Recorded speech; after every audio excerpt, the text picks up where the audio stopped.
It's a common expectation that when you're working in IT, you will be doing cutting edge tech stuff all the time. And yes, you will be doing a lot of those stuff, but most of the time that's not really realistic and that's not what we do often on a daily basis. So here's the reality on what we do in IT on most days. First is writing emails, and lots of emails. We send emails when planning to do a project, before we start the project, emails to follow up, and communicate the impact of the project and emails after we finish the project. About 90% of IT work are emails and follow-ups. Next is documenting instructions.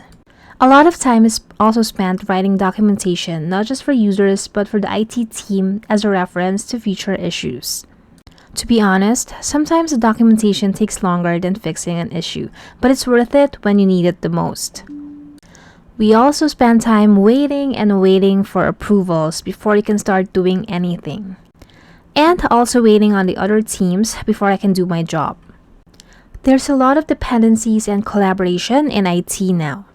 Like, you can't proceed with a deployment if the network team hasn't pushed the config yet. And speaking of waiting, we also wait for the reboot forever. Maintenance is a part of the job, and sometimes we have to wait a long time for a reboot if we have to reboot servers one at a time.